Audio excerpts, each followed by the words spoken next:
On acclame pour celui qui t'a donné la vie ce matin. Si tu es ici en ces lieux, mon frère, ma soeur, c'est parce que l'Éternel t'a fait une grâce. Si tu es ici en ces lieux, ce n'est pas parce que tu as prié hier soir, comme le modérateur l'a dit au début. Ce n'est pas parce que tu as dit à Seigneur, Seigneur, garde-moi. Je veux voir le jour de demain que tu es ici. Non, c'est par la grâce du Seigneur. Voilà pourquoi nous sommes toujours reconnaissants. Avant de commencer, il y a une chanson qui monte. Je suis dans la joie, une joie immense. Je suis dans l'émotion, car Yahweh m'a libéré ce matin. Je suis dans la joie, une joie immense. Je suis dans l'émotion, car Yahweh m'a libéré ce matin. Je suis dans la joie, une joie immense. Je suis dans l'émotion, car Yahweh m'a libéré ce matin. Je suis dans la joie, une joie immense. Je suis dans la joie, il t'a délivré, il t'a guéri, et tu t'appelles sur toi, et tu t'appelles sur toi. Tu es dans la joie ce matin. Une joie immense, je suis dans l'émotion, car Yahweh m'a libéré. Est-ce qu'il y a quelqu'un qui est dans la joie ce matin? C'est dans la joie parce que l'Éternel a délivré. Parce qu'il a libéré, parce qu'il est sauvé, parce qu'il est racheté. Par Yahweh m'a libéré. Bien-aimé dans le Seigneur, tu n'es pas dans la joie ce matin parce que tu as de quoi manger après le culte. Non. Tu n'es pas dans la joie ce matin parce que tu as de quoi te vêtir. Mais tu es dans la joie ce matin parce que le Seigneur t'a fait grâce. Tu peux avoir de quoi te vêtir. Tu peux avoir de quoi manger. Mais si tu n'as pas le souffle de vie, je ne vois pas à quoi cela sert. Si tu n'as pas la vie éternelle, je ne vois pas à quoi cela te servira, mon frère. Voilà pourquoi nous sommes dans la joie. Parce qu'il nous a libérés. Parce qu'il nous a délivrés. Parce qu'il nous a sortis de l'état dans lequel on se trouvait. Amen. On peut s'asseoir dans la présence du Seigneur. Nous glorifions le Seigneur pour la grâce qu'il nous fait tous les jours. Bien-aimés, j'ai encore réalisé que tout est grâce dans ce monde. J'ai encore réalisé que tout ne dépend pas de mes prières. J'ai encore réalisé que tout ne dépend pas de moi. Si cela ne dépendait que de moi, je ne sais même pas si je serais ici ce matin. Mais cela dépend du Seigneur. Il fait vraiment grâce à qui il veut.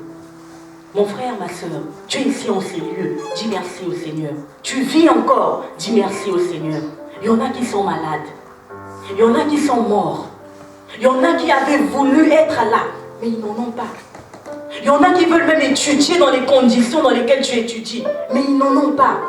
Ils sont même motivés quand tu les vois à la fin, ils sont motivés, plus même que nous qui sommes ici. Mais ils n'ont pas eu cette grâce. Ils n'ont pas pu avoir ce privilège. Ils n'ont pas pu avoir cette... L'Éternel ne les a pas fait cette grâce. Mais à toi et moi, il a fait. Sommes-nous plus que? Menons-nous une vie parfaite plus que? On ne pêche pas plus, on pêche plus que? Ou il pêche plus que nous? Non. C'est la grâce du Seigneur. C'est parce qu'il a voulu te faire grâce. Et cela, c'est parce qu'il t'aime. C'est par son amour qui te fait cette grâce-là. Voilà pourquoi nous devons toujours être reconnaissants et savoir qu'on fait toutes choses par la grâce du Seigneur. On ne fait pas de par notre force. On ne fait pas de parce qu'on a pris la décision, de parce qu'on veut le faire. Mais c'est par la grâce de l'Éternel. Tu peux établir un programme. Tu peux prendre ta décision. Mais si l'Éternel ne fait pas grâce, tu ne vas pas faire ce pourquoi tu veux. Voilà pourquoi nous devons dire merci à Dieu tous les jours et implorer sa grâce dans nos vies. Tout dépend de sa grâce. Amen. Comme le dimanche passé, nous n'avons pas terminé notre thème. Et par la grâce de Dieu, comme je le disais, le Seigneur nous a fait grâce de terminer ce thème aujourd'hui et de passer à autre chose. Amen. Nous allons donc terminer aujourd'hui. Et par la grâce de Dieu, le dimanche prochain, on pourra passer à un autre thème. Nous allons ouvrir nos Bibles dans le livre d'Hébreux 7, le verset 18 à 19.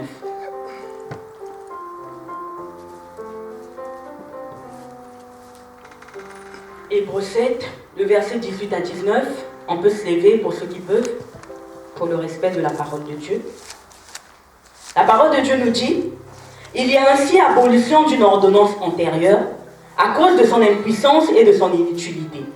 Car la loi n'a rien amené à la perfection et introduit une meilleure espérance, par laquelle nous nous approchons de Dieu. Amen.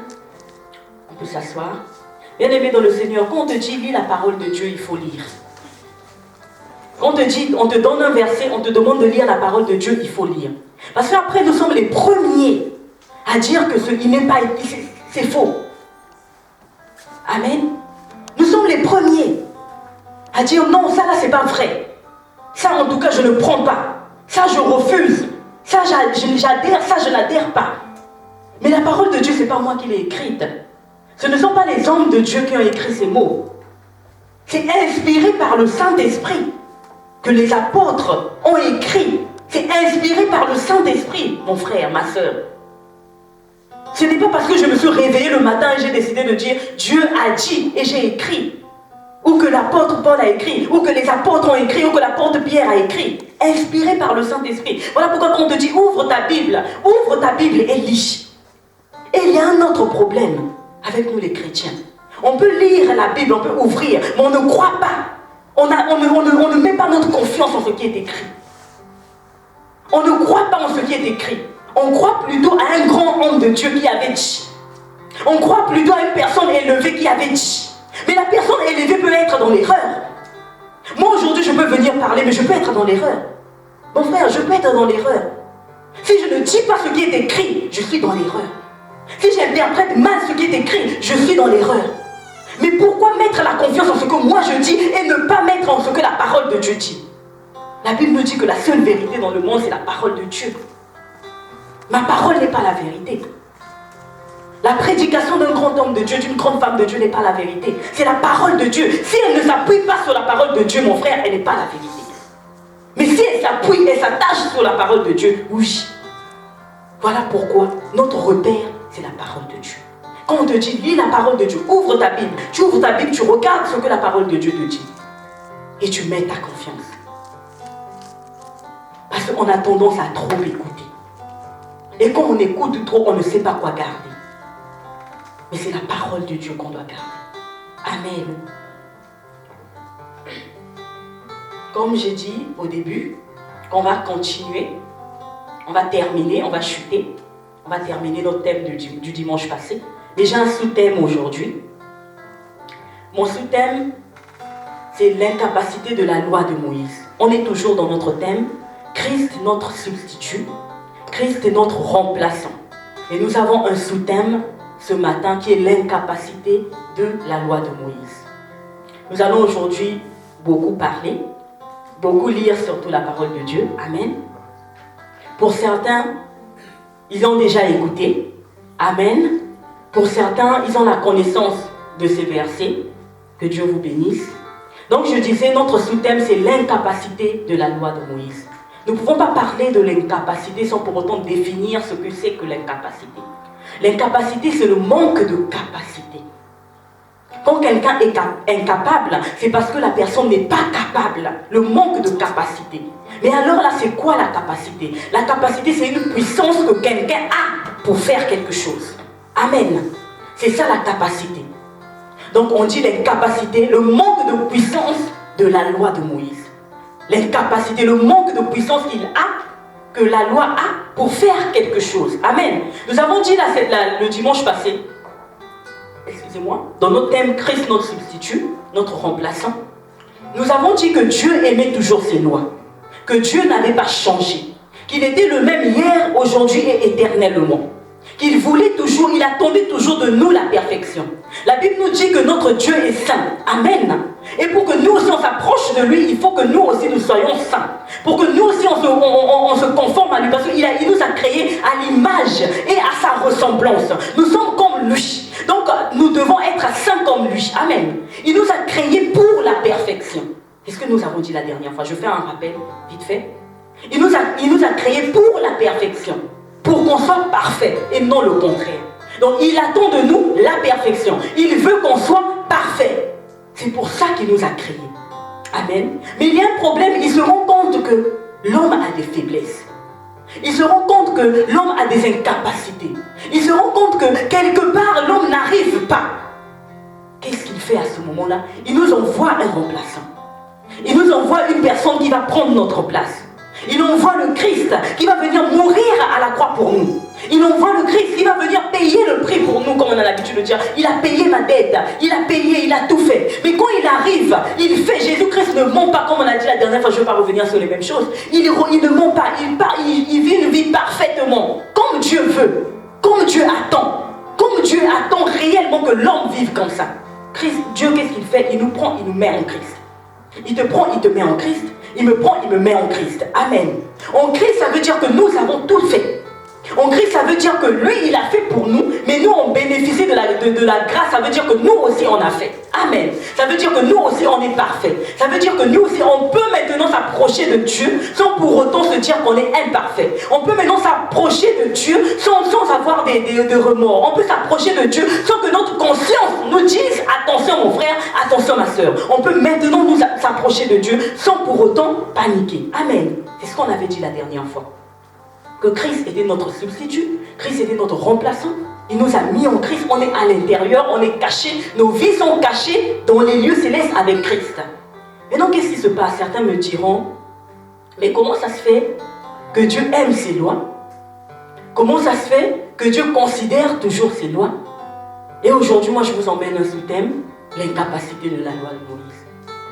La loi de Moïse n'est que les lois et les prétextes que Dieu avait donnés à Moïse. Amen. Certains me diront, mais comment ça se fait? La sœur, elle se contredit alors. Puisqu'elle dit que Dieu aime ses lois, Dieu considère toujours. Mais pourquoi je parle de l'incapacité de ces lois alors? Si Dieu les aimait toujours, les considérait toujours, ces lois ne devaient peut-être pas être inefficaces. Amen. Ces lois ne devaient pas être imparfaites. On va ouvrir nos Bibles, on va lire un verset. Romains 7, le verset 7.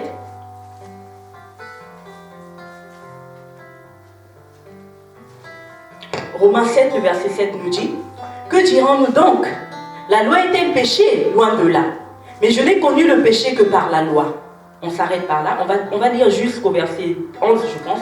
Et pour l'instant, on s'arrête par là.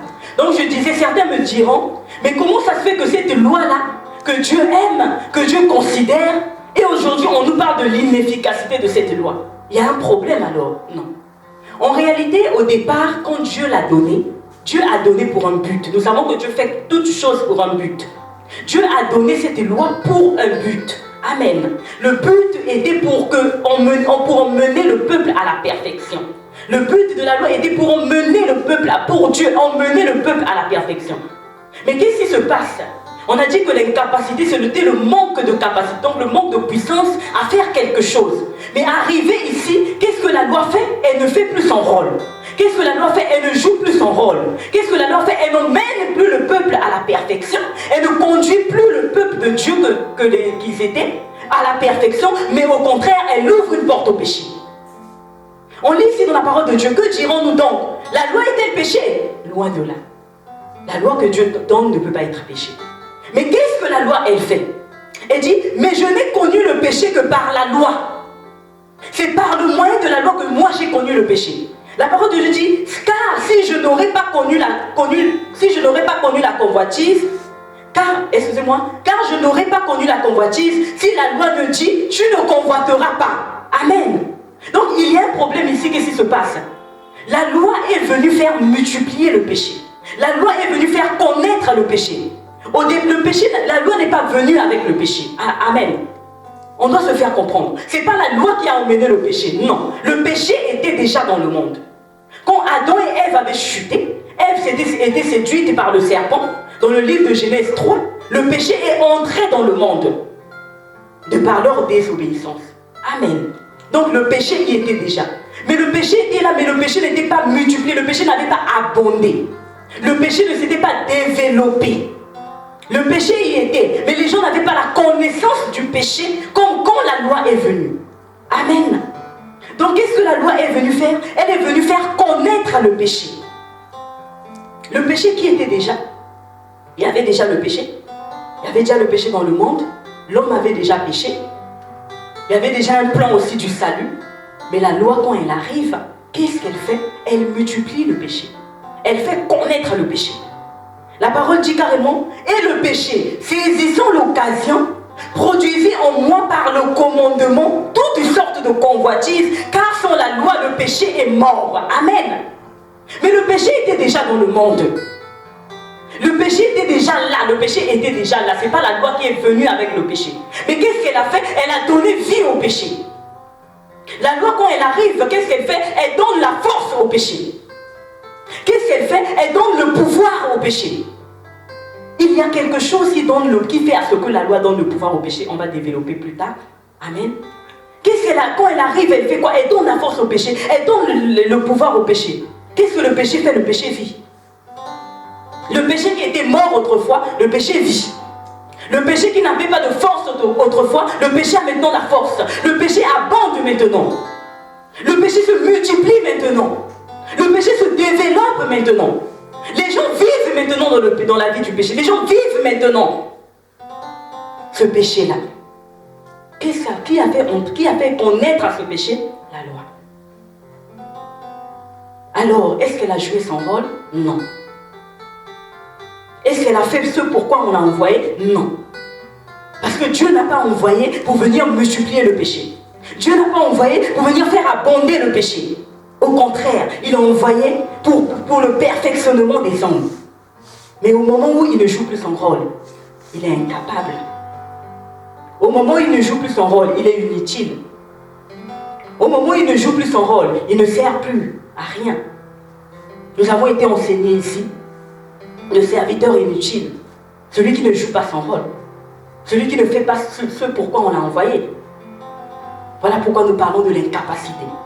Incapable, pourquoi? Parce qu'elle a été envoyée pour un but, et arrivée, elle ne fait pas ce pourquoi elle a été envoyée, elle est ainsi incapable.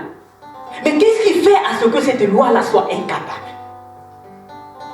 Qu'est-ce qui fait à ce que cette loi-là donne la force au péché? Qu'est-ce qui fait à ce que cette loi-là donne le pouvoir au péché? Qu'est-ce qui fait à cela? On va lire la parole de Dieu.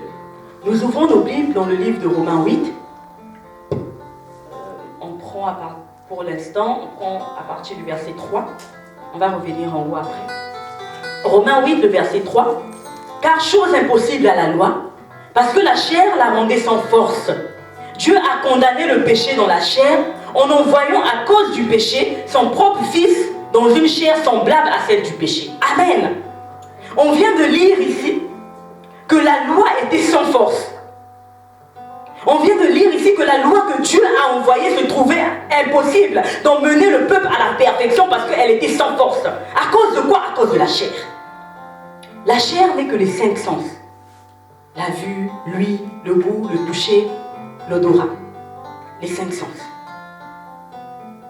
Mon frère, tu regardes quoi? Tu écoutes quoi? Tu touches quoi? Tu goûtes quoi? Les 5 sens qu'on connaît là. Rendez la loi de Dieu sans force, mon frère. Qu'est-ce qui se passe? Pourquoi elle rendait la loi sans force? À cause de sa faiblesse. La chair est tellement faible. Elle collabore avec le péché. La chair a collaboré avec le péché. A fait à ce que la loi ouvre une porte au péché. Le péché a commencé à abonder. Le péché s'est multiplié. Le péché a rempli. Et a rendu la loi de Dieu sans force. Elle arrive, elle se trouve sans force. Elle ne peut pas agir. Elle ne peut rien faire. Inutile. Certains se diront, mais c'est quoi la loi? C'est quoi vivre selon la loi? Nous avons été enseignés pour ceux qui n'étaient pas là, qui n'ont pas suivi l'enseignement. Compter sur ses œuvres. C'est ça. Se dire que je m'approche de Dieu par mes propres forces. Se dire que si moi aujourd'hui là je peux prier, c'est parce que moi je vis une vie de sainteté. Se dire aujourd'hui si Dieu peut exaucer mes prières, c'est parce que moi je ne mens pas. C'est parce que je ne vole pas. C'est parce que je ne tue pas. C'est parce que j'aime les gens. C'est ça. Vivre sous la loi. Vivre sous la loi. Donc comme je disais, que la loi arrive incapable. Elle trouve la chair qui est déjà là. Elle trouve le péché dans le monde, le péché, la chair faible. Elle collabore de l'autre côté avec le péché. Une porte s'ouvre. La loi devient inutile. La loi qui était forte devient inutile. La loi qui était envoyée pour le perfectionnement n'arrive plus à perfectionner les hommes. Ouvre au contraire une porte au péché. Le péché se développe. Le péché se multiplie. Le péché rentre dans le monde.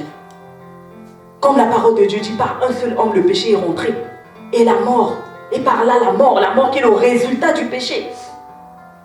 Et la mort s'est étendue sur tous les hommes. Parce que tous sont péchés, ils sont privés de la gloire de Dieu. Nous n'étions pas exclus. Nous n'étions pas exclus. Adam et Ève avaient péché. Mais nous aussi, nous n'étions pas exclus. Parce que la mort aussi nous frappait. Le péché aussi commençait à s'étendre dans nos territoires. En voilà. Là où on était, pour ceux qui ont vécu, le péché aussi commençait à abonder. Mais eux, ils n'avaient pas la loi. Amen. Parenthèse. Amen. Amen. Amen. Amen. Waouh. En tout cas, Dieu est bon. Donc je disais, on repart sur notre verset comme on avait dit. Je continue jusqu'au verset 9.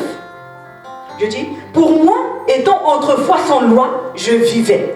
Mais quand le commandement vint, le péché reprit vie et moi je mourus. Oh mon frère, avant la loi, il vivait. Avant la loi, le péché n'avait pas de force. Avant la loi, le péché était mort. Le péché n'était pas puissant. Mais quand la loi vint, lui, moi je meurs. Et le péché prend vie. Amen. Pourquoi? Parce que la loi vient donner la force au péché. Parce que la loi vient donner la puissance au péché. Il ouvre la porte au péché. Le péché se développe. Et moi si le péché se développe, mais je ne peux pas vivre. Parce que le péché me condamne. Le péché me tue. Le péché me conduit à la mort. Et je meurs. Je meurs, je ne peux pas vivre. Voilà pourquoi on dit, si quelqu'un marche sous la loi, mon frère, tu meurs. Tu ne vas pas vivre. Le péché qui est là-bas aura la puissance sur toi. Le péché qui est là-bas aura la force sur toi. Parce que le péché a la force sur ceux qui sont sous la loi. Le péché est puissant sur ceux qui sont sous la loi. Parce que là-bas, la loi ouvre la porte au péché. Et à toi te donne l'incapacité. Incapable. Tu ne peux pas. Rien du tout, mon frère. Rien du tout, ma soeur. Rien du tout. C'est pas beau à écouter, hein. Ça étonne même. On se dit, mais nous, comment on va faire finalement? Donc nous tous, on est morts. Donc nous tous, on va mourir.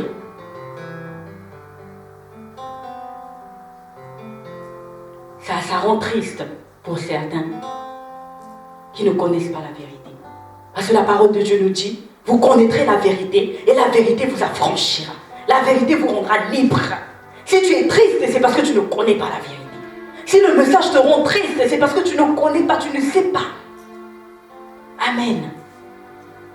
Donc je disais que le péché vient de la loi donne la force. Elle vient donner la force au péché. Elle donne la capacité au péché.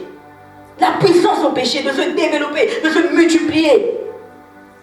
La loi, le péché commence à se multiplier. Le péché se développe. Le péché grandit. S'il faut quand même que je dise cela. Le péché grandit. Très vite même. Le péché grandit, se développe, se multiplie. Pourquoi? À cause de la porte. On continue. Au verset 10. Ainsi le commandement qui conduit à la vie se trouva pour moi conduire à la mort. Car le péché saisissant l'occasion me séduit par le commandement et par lui me fit mourir. Le péché a saisi l'occasion. Le péché était déjà là, mais il n'était pas encore connu. Mais la loi vient et fait connaître le péché. Le péché, qu'est-ce qu'il fait? Il produit en l'homme des mauvais désirs afin que l'homme pêche. Il produit en l'homme des désirs pour convoiter, afin d'emmener l'homme à la mort, afin de conduire l'homme à la mort. Et l'homme, à ce moment-là, qu'est-ce qu'il fait? Il meurt. À ce moment-là, qu'est-ce qu'il fait l'homme? Il meurt pour lui et le péché commence à vivre. Mais gloire au Seigneur Jésus-Christ. Dieu a vu tout ça. Dieu a vu tout cela. Dieu a dit non, l'homme ne peut pas. L'homme ne peut pas. Avec la loi que j'envoie qui conduit, au lieu de conduire l'homme à la perfection, qu'est-ce qu'elle fait? Elle ouvre une porte au péché. Afin que le péché se multiplie. L'homme ne peut pas. Il voulait en fait juste montrer à l'homme que par ta propre force, par tes capacités là, tu ne peux pas être sauvé. Dieu voulait seulement montrer ça à l'homme. Tu peux te fermer dans la chambre. Tu te fermes des mois, des années dans la chambre. Tu dis que moi, en tout cas, je ne cause pas avec les gens. Moi, je ne parle pas avec les gens. Je préfère me mettre dans mon coin. Mais dans ton cœur. Tu peux être dans la chambre une semaine. Mais tu penses à quoi là-bas? Quand je vais sortir, je vais faire ceci. Dès qu'on t'appelle ce mot, tu penses à quoi là-bas? Dieu a vu, Dieu a dit non. L'homme ne peut pas. Il ne pourra pas. Jamais. Le salut là, de par ses efforts, il ne pourra pas. Il ne pourra pas. Qu'est-ce qu'il fait? On lit un verset encore, j'ai dit on va beaucoup lire. Le Romains 8, le verset 1. Le verset 2, pardon. En effet, la loi de l'esprit de vie en Jésus-Christ m'a affranchi de la loi du péché et de la mort. La Bible me dit, comme j'ai dit que ceux qui sont tristes, c'est parce qu'ils ne savent pas. La parole de Dieu dit que la loi de l'esprit en Jésus-Christ m'a affranchi de la loi du péché et de la mort. On va lire ça dans la version parole de vie. Ici, c'est vraiment clair, très simple. La Bible me dit, en effet, quand quelqu'un est uni au Christ et Jésus, la loi pour lui, c'est l'Esprit Saint qui donne la vie. Cette loi m'a libéré de la loi du péché et de la mort. Amen. La loi qui t'a libéré de la loi du péché et de la mort, c'est la loi de l'esprit de vie. Amen. Amen. Il y a certaines personnes qui sont vraiment dans la confusion. Quand je méditais là, j'ai dit non, mais il y a des gens qui sont dans la confusion. Il y a des gens qui disent qu'on prêche le désordre. Il y a des gens qui disent qu'on emmène le peuple, qu'on envoie le peuple pécher. Mon frère, c'est moi qui ai écrit ça. C'est pas moi qui ai écrit ça. Amen. Donc Dieu ne s'envoie pécher. Donc c'est ce qu'on veut dire. Dieu ne s'envoie pécher. Parce que moi je dis seulement ce que j'ai lu. Donc on veut dire par là que Dieu nous envoie pécher. Non, il faut qu'on comprenne les choses. La parole de Dieu dit que la loi de l'esprit de vie m'a délivré. Mon frère. La loi ne m'a pas conduit à pécher. La loi au contraire me délivre. La loi au contraire me sort de l'état du péché dans lequel je me trouvais. La loi, la grâce, vient me délivrer du péché. La grâce ne m'autorise pas le péché. La grâce ne me permet pas le péché, mais la grâce me délivre du péché. Si je veux rester dans la loi là-bas, qu'est-ce que moi je fais? Je mourrai. Parce que la loi ouvre la porte au péché, donne la force au péché, donne la puissance au péché. Mais qu'est-ce que la grâce, elle fait? Elle me donne la vie, parce qu'elle me délivre de la loi du péché. La parole dit même chose, car chose impossible à la loi. La loi était incapable, impossible, impuissante dans ce domaine-là. Elle ne pouvait rien faire. Rien du tout. T'emmener à la perfection, là, la loi ne pouvait pas le faire. Si on était seulement sous la loi, toi et moi, on ne devait pas se réunir ici et prier. Ça a commencé comment? On a donné un sacrifice pour le pardon de nos péchés. Ça a commencé comment? On est des juifs. Ça a commencé comment? Pas du tout. Mais qu'est-ce que la grâce, elle vient faire? Elle vient te délivrer. Du péché qu'Adam t'avait donné là. Elle vient te délivre de ça. Elle te libère de ça. Elle te sort de l'état du péché que tu étais. C'est ce que la grâce vient faire. La grâce n'autorise pas le péché. Si tu es dans la grâce, tu vis dans le péché, ça veut dire que tu n'as encore rien compris. Tu es dans la grâce, tu fais du péché ta vie habituelle. Ça veut dire que tu n'as encore rien compris. Elle ne te permet pas le péché, elle te délivre. Tu connais la vérité, elle t'affranchit. La vérité te libère. La vérité t'ouvre les yeux. C'est ce que la grâce de Dieu vient faire dans nos vies. Elle nous délivre. Elle nous libère. Elle nous sort de l'état du péché qu'on est. Elle ne nous autorise pas le péché. Non. Il y a certains qui disent non, on envoie les gens boire, on envoie les gens fêter, on envoie les gens ceci. Non, on ne t'envoie pas. On te délivre. Oui. On te libère. Parce qu'il y a certaines personnes qui se disent que parce que je suis allé à la fête, ça veut dire que demain là, en tout cas, moi, Dieu ne veut plus de moi. Il y a certaines personnes qui se disent que parce que j'ai pris mon vin, on ne veut plus de moi. Mais attention aussi, en fait, on le dit aussi à cause de nous-mêmes. Parce que quand on nous envoie à la fête, regarde les danses que la sœur danse là. Regarde les danses du frère. Les danses sont vraiment malsaines. Donc, toi-même, tu es conscient, même ta conscience même te dit que regarde la danse là même, c'est pas ça. Ta conscience même te dit, mon frère, le Saint-Esprit te dit à l'intérieur de toi, la sœur, ça c'est la danse que tu danses. Voilà pourquoi on n'envoie pas les gens à la... Voilà pourquoi on ne prêche pas ça. Pour ne pas nous envoyer dans l'erreur. Pour ne pas nous envoyer dans le mal. Mais à vrai dire, c'est pas interdit, mon frère. C'est pas parce que je suis allé à la fête aujourd'hui que le lendemain, Dieu ne veut plus de moi. Que si je meurs là, c'est fini. On va rentrer en avance là. Amen. Non, mon frère. Non.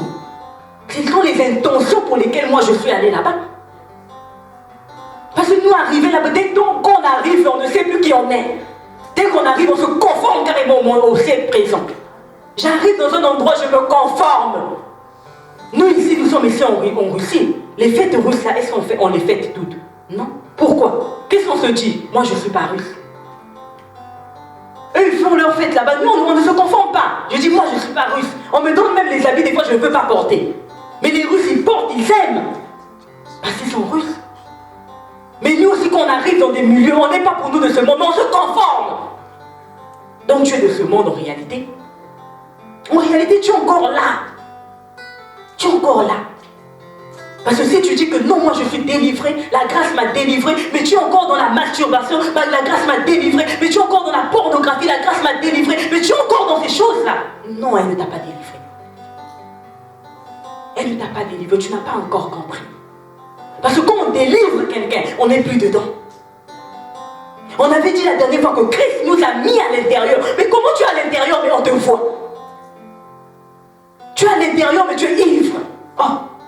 Est-ce que quelqu'un qui est à l'intérieur peut boire jusqu'à devenir ivre? Jusqu'à faire un sujet comment on dit même, d'achoppement pour ton frère. Jusqu'à être un scandale pour ta soeur. Non. Pas du tout. C'est parce que la grâce nous demande de faire. C'est parce que la grâce nous demande de faire. Amen. Donc on avance. On a dit, quand je reviens, on a dit que la grâce nous délivrait et que la loi donnait la puissance, donnait la force, donnait la force et la puissance au péché. Mais nous qui sommes délivrés, nous qui sommes sortis, qu'est-ce que la Bible dit de nous? On prend un verset encore, 1 Corinthiens 5.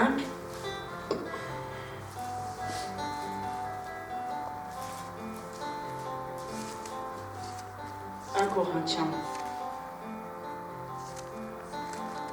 15, 55. 1 Corinthiens 15, le verset 55 nous dit, je lis au nom du Seigneur, ô mort, où est ta victoire? Ô mort, où est ton aiguillon? L'aiguillon de la mort, c'est le péché. Et la puissance du péché, c'est la loi. Amen. Maintenant là, en fait, on se moque même de la mort, en fait. Maintenant, on rit de la mort. On dit, oh mort, où est ta force? Pourquoi on se permet de dire, oh mort, où est ta force? Mais parce que la grâce nous a délivrés de la mort. Parce que la grâce nous a libérés de la mort. Voilà pourquoi on peut se permettre de dire, oh mort, où est ta force? Où est ton pouvoir? Où est ton aiguillon? Où est ce qui permet à ce que tu frappes? Où est ce qui te donne la puissance? Puisque nous ne marchons plus selon la loi. Nous ne sommes plus selon la loi. Nous ne vivons plus sous la loi. Voilà pourquoi la mort n'a plus de puissance sur nous. Le péché n'a plus de pouvoir sur nous. Tant que tu seras encore sous la loi, le péché aura toujours le pouvoir sur toi. Le péché aura toujours la puissance sur toi. Tu ne pourras que vivre une vie de péché. Parce que tu n'es pas délivré du péché. Mais quand tu vis sous la grâce, là le péché n'a plus de puissance. Dans la grâce, le péché n'a plus de pouvoir. Voilà pourquoi on vit, on a la vie éternelle. Voilà pourquoi on n'a plus peur de la mort. La mort m'est un gain. Voilà pourquoi on ne panique plus devant la mort. Voilà pourquoi on ne panique plus devant le Jésus revient bientôt. On ne panique plus. On n'a plus peur. Moi, quand on me dit Jésus provient, bientôt je suis contente, je dis je m'en vais. Je pars déjà. Mais au contraire, j'intercède pour mes frères qui ne connaissent pas le Seigneur. Pour ma famille qui ne connaît pas le Seigneur. C'est pour eux que j'ai mal. Mais pour moi-même là, non, je sais que je m'en vais. Pourquoi? Parce que la parole de Dieu dit, où est ton aiguillon? Où est ta force? La mort n'a plus le pouvoir sur moi. La mort n'a plus la force sur moi. Pourquoi je ne vis plus dans un état de péché? C'est fini. La Bible me dit que Christ a payé les péchés. Il a payé les péchés d'aujourd'hui, d'hier, même de demain. Des péchés que tu feras demain lundi là, ont déjà été pardonnés. Certains n'aiment pas écouter ça. Oh, comment? Oui, ont déjà été pardonnés. Mais si tu es en Christ, si tu vis dans la grâce, si seulement si c'est l'esprit de vie qui te dirige, si seulement si c'est le Saint-Esprit qui conduit ta vie. Parce que nous, c'est l'esprit de vie qui nous a délivrés, la loi de l'esprit. Le Père a dit qu'il mettra ces lois dans nos cœurs, le Saint-Esprit qui vit en nous. Lui, il ne nous conduit pas dans les mauvais désirs. Voilà pourquoi la Bible nous demande de marcher selon l'esprit et non selon la chair. Marcher sous la grâce et non sous la loi. Parce que si tu veux marcher sous la loi là-bas, tu vas marcher selon ta chair. La loi va te rappeler que ça c'est un péché, ça c'est un péché. Et toutefois, ça va te pousser aussi à pécher. Ça va te conduire aussi dans le péché. À tout moment, on te dit ne touche pas, ne fais pas ci, ne fais pas cela. Même dans la maison, quand papa dit n'entre pas là-bas, c'est là-bas où ça te pousse même à entrer. Il y a quoi là-bas? Moi je vais aller voir. C'est là qu'on te rappelle tout le temps. Hier même je rigolais, je disais, il y a des sœurs et des frères, on a l'habitude nous-mêmes de dire, de faire peur en fait au monde. Quand on parle de par nos messages, on fait peur. On leur dit, ah mon frère, attention, hein, Jésus revient. Hein. Est-ce que toi ta vie est en ordre? Attention, hein, Jésus revient. Hein. Si toi ta vie n'est pas en ordre, tu restes. Hein. Tu restes, hein, mon frère. Mais je suis resté calme, je dis, mais c'est quoi ma vie être en ordre? C'est quoi? Quand je dis à mon frère, si ta vie n'est pas en ordre, tu restes. Hein. Mais c'est quoi? C'est quoi en fait? Le fait que ma vie ne soit pas en ordre. Parce qu'on me dit que si ma vie n'est pas en ordre, moi je reste. Mais c'est quoi? C'est quoi? Je fais quoi pour mettre ma vie en ordre? C'est quoi mettre ma vie en ordre? On ne le dit pas seulement aux non-croyants, mais on le dit aussi aux croyants. Il y a un problème là. Ou on ne comprend pas, ou la Bible aussi a mal parlé, je ne comprends pas. Mais ce que moi je sais, c'est que la Bible dit la vérité. Parce qu'on le dit même aux croyants, on le dit même à ceux qui ont reçu le Seigneur Jésus-Christ dans leur vie. On dit à mon frère, Jésus revient bientôt. Hein. Si toi tu n'es pas en ordre, là tu vas rester. Si tu n'es pas en ordre, mais c'est quoi pour toi être en ordre? La parole de Dieu nous dit dans le livre de Romains 10 que si tu confesses le Seigneur Jésus-Christ dans ta vie, de ta bouche, pardon, et si tu crois dans ton cœur que Dieu l'a ressuscité des morts, tu seras sauvé. N'est-ce pas le même salut là? N'est-ce pas le même salut là? Maintenant, pourquoi toi tu viens me dire que si je ne mets pas ma vie en ordre, alors que moi j'ai reçu le Seigneur Jésus-Christ et je le confesse dans ma vie? Pour toi, le salut dépend de tes œuvres. Pour toi, être sauvé, c'est le fait que toi, tu n'es pas menti. Oui. Je prends un exemple. On peut m'appeler au téléphone, on me demande à quelle heure j'ai fini le culte. Le culte finit peut-être à pile, et moi je déborde, je dis j'ai fini à 15. Donc pour cela, si je meurs là, je vais en enfer. Répondez-moi. Est-ce qu'il y a des gens qui sont sauvés ici? Amen. Je vous écoute. Ah, amen. Il n'y a personne qui est sauvé ici apparemment. Je te dis que non. Amen. Si c'est seulement pour ça, ça veut dire que nous tous, on va rester. Si c'est seulement pour ça, parce qu'on m'a appelé à pile là, moi j'ai dit à 15, et que je meurs maintenant là, je vais en enfer, ça veut dire que tout le monde là, on va rester. Ça veut dire que même les grands pasteurs qu'on voit là, ils vont rester. On va attendre la tribulation. Et pendant la tribulation, tu seras même sauvé. Oh, mais papa, même toi, ah mon fils, même moi. Parce que le salut ne dépend pas de nos œuvres, mon frère. Si moi j'ai dit en parole, mais en acte là-bas, en action, dans ton cœur, tu as dit quoi? Parce que celui qui dit en parole et celui qui dit dans son cœur, nous sommes considérés les mêmes devant Dieu. Moi aujourd'hui, je peux dire, le culte est fini à 15. Et une autre personne dit, oh, mais le frère là aussi, franchement, je ne l'aime pas. Mais toi et moi, pareil. Il n'y a pas de différence, mon frère. Et la prostituée là-bas, pareil. Parce qu'on a désobéi. On a désobéi. Amen. Mais gloire à Dieu que ça on n'ira pas au paradis à cause de nos œuvres. Gloire à Dieu que ce n'est pas parce que j'ai dit ça que moi je vais hériter du paradis ou pas. C'est parce que Christ est mort pour moi. C'est parce qu'il m'a justifié. Il m'a donné la vie. Voilà pourquoi moi j'irai au paradis. Donc arrêtons de dire aux frères et aux sœurs qui sont déjà sauvés, mon frère, Jésus revient bientôt, mets ta vie en ordre. Mets ta vie en ordre, mon frère. Le problème c'est quoi? Qu'on est en train d'avancer, de comprendre les choses au fur et à mesure. C'est comme un bébé. Un bébé quand il naît, il est déjà venu dans le monde. Il est déjà né, il est venu dans le monde. Mais il n'a pas la connaissance comme un père. Il n'a pas la connaissance comme un grand, comme un adulte. Non. Et un bébé, quand il avance, qu'est-ce qu'il fait? Il tombe. Il marche, quand il apprend à marcher, il avance, il tombe. Il avance, il tombe. Et il se relève. Il n'a même pas la force des fois d'arrêter de tomber. Il n'a pas cette force-là. Amen. Je ne dis pas que la force vient de nous, mais c'est le Saint-Esprit qui nous donne. Mais il faut être conscient de cela, mon frère. Mais nous, quand les bébés dans la foi arrivent, et on dit à un bébé dans la foi qui est pour lui sauver, non mon frère, toi mets ta vie en ordre. Parce que quoi, on a vu le bébé dans la foi en train de faire je ne sais quoi. Mets ta vie en ordre, bébé. Mets ta vie en ordre. Mais le bébé va apprendre au fur et à mesure qu'il sera enseigné. C'est au fur et à mesure que le bébé sera enseigné, il va apprendre que ça c'est pas bien. Est-ce que moi je peux marcher et je m'assois par terre? Je ne peux pas le faire. Je ne peux pas le faire. Je sais que ça me fera mal. Si je tombe expressement là, j'aurai mal. Mais pourquoi je vais me faire mal comme pour rien? Pourquoi je vais vouloir me faire du mal? Je ne peux pas vouloir me faire du mal. Pourquoi? Parce que j'ai la connaissance que si je tombe là, j'aurai mal. Mais le bébé n'a pas cette connaissance-là. Donc qu'est-ce qu'on doit faire? Enseigner que plutôt de faire peur. Faire connaître la vérité. Que plutôt de dire à mon frère ou à ma soeur que toi, en tout cas, si Jésus reste, viens là, tu restes. Mais lui, il sait déjà qu'il reste. Alors qu'il a cru. Mais tu penses qu'ils vont encore faire quoi? Il va repartir. Il va dire à quoi bon ça sert?